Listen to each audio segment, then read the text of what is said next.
Hey everyone, this is a project we're going to be working on. I picked up this loaded P-base body off of Marketplace for $100. The guy was really cool, fully loaded. We're gonna crack it open, see what we're dealing with. Could be Squire, could be Fender. Nobody really knows. Allegedly kind of old, looks kind of old. We'll see. Pull that pick guard, see what's under it. Yeah, we haven't even looked yet. This is authentic.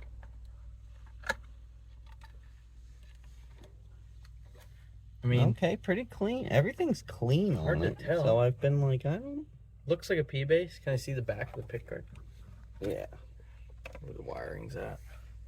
I mean, they're small. They're probably alpha pots. If I had to take a guess, I'd say Squire.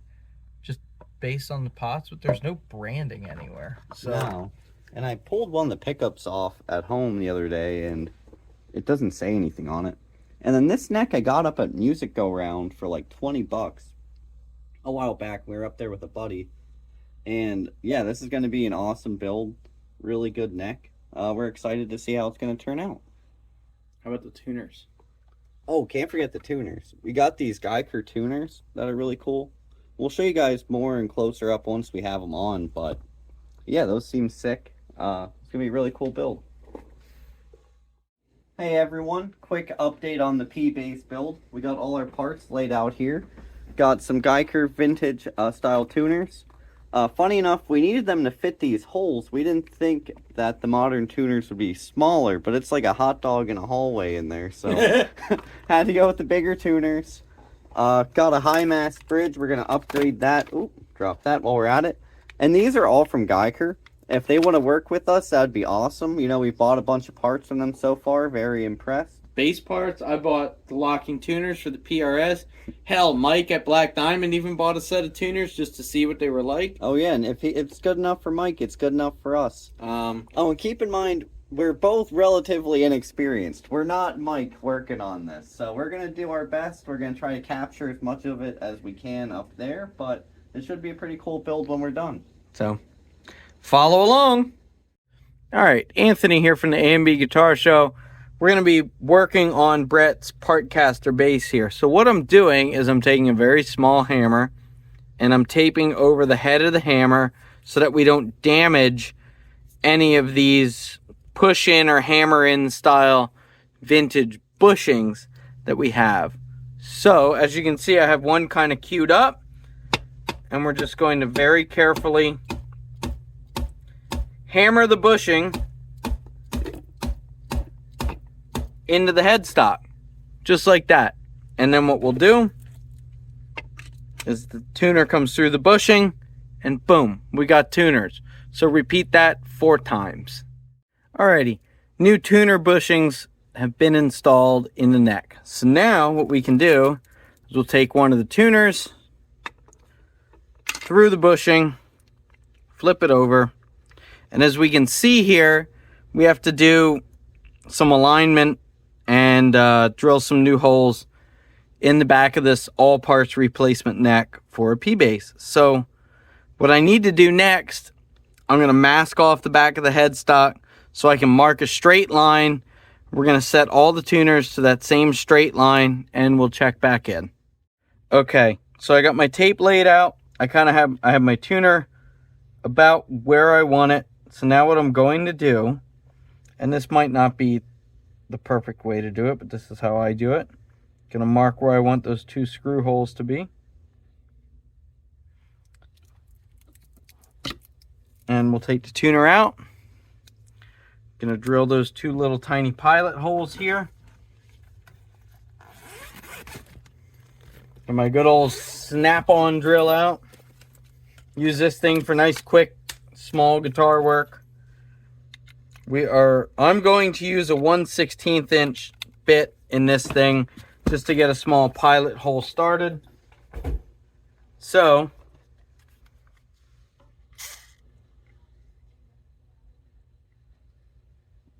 here we go.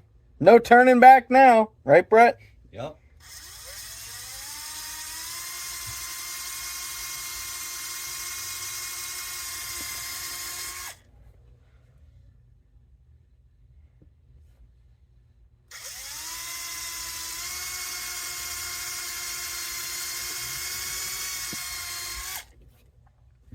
All right. Drop the tuner in. Get some of these little tiny screws out of here.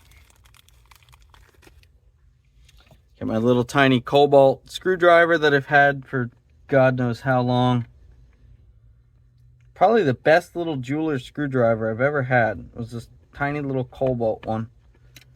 And we'll get the screws started. Now, what I'm going to do before I run these screws home is I'll pull them back out, and I'm going to take just a bar of soap and kind of lubricate the threads a little bit, because we are going into maple. Maple's pretty hard.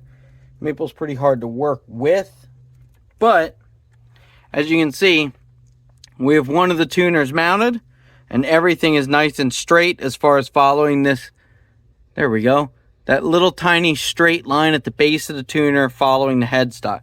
So now once I get this mounted, we can set another line across here, and we'll just repeat the process 3 more times. Okay, so we have all of our holes drilled on the top here. We just have to take them off, remove the tape, drill the holes for the bottom. And then we're going to put the string tree on the front, and then, yeah, pretty much polish this up, and then we can get to work on putting it on the body. So, base builds are always exciting. Found an existing hole while drilling the bottom and snapped the bit. So, gotta go get another drill, another bit, and figure that out. And then we'll update you guys again. Had a substitution, had to get a bigger drill because I messed up the last one. So, here we go.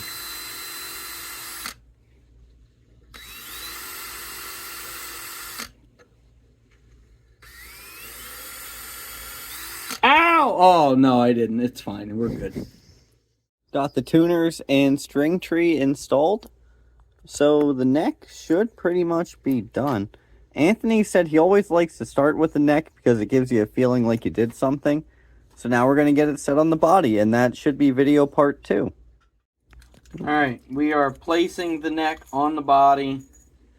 I am very much hoping the existing holes line up, or at least are somewhat close, so I can get a sense of what we're working with here.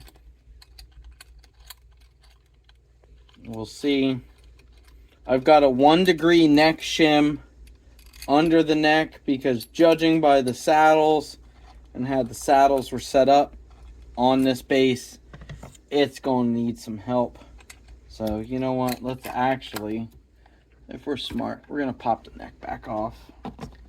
I'm going to run these screws through and we'll check back. So we were testing the alignment for the neck and the body, and we're a little bit off. The neck needs to move, as you can see. So we'll follow you guys up with another part. We're probably going to have to make a build day for this. So stay tuned. If you have any suggestions about things we should do or things we should add to the base, feel free to reach out. Alright, update on the P-base build where we left off yesterday. As you can see, the strings are on, and the string spacing is nice and even all the way up the neck. Tuners are on, string trees on. Zip back down here to that neck pocket. I guess this is what happens when you buy a neck 3 years ago and a random body on marketplaces. You don't know exactly what the body was routed for, or somebody was messing with it, because it took one hell of a neck shim on the side to take up the space in the pocket to align the neck with the bridge and the pickups. And then that's our new high mass Geiger bridge that we're trying to go with the new Geiger tuners. So got the strings on. It's time to tune it up, set it up, intonate it, a whole 9 yards. We'll check back. All right, initial setup is done. Got the intonation set, got the radius set, pickup height set, strung up, tuned up. I have to polish frets yet. I think the neck's going to come off one more time. I'm not, come on, focus. I'm not happy with the string action at the 12th fret. It's high. It's on the higher side. I think we need a little bit more neck angle here. I think the pocket's routed a little too flat. So that'll be the final setup. For now, whoops, we're going to throw this set of Ernie Ball Super Slinkies on it. See how that goes. We have some custom string joy strings coming as well to check out. But there it is. It was in pieces yesterday, and now today it's playable. Gonna have to work for it though. Action's a little high, but otherwise, it's a P bass. So that's pretty cool. Onward and upward.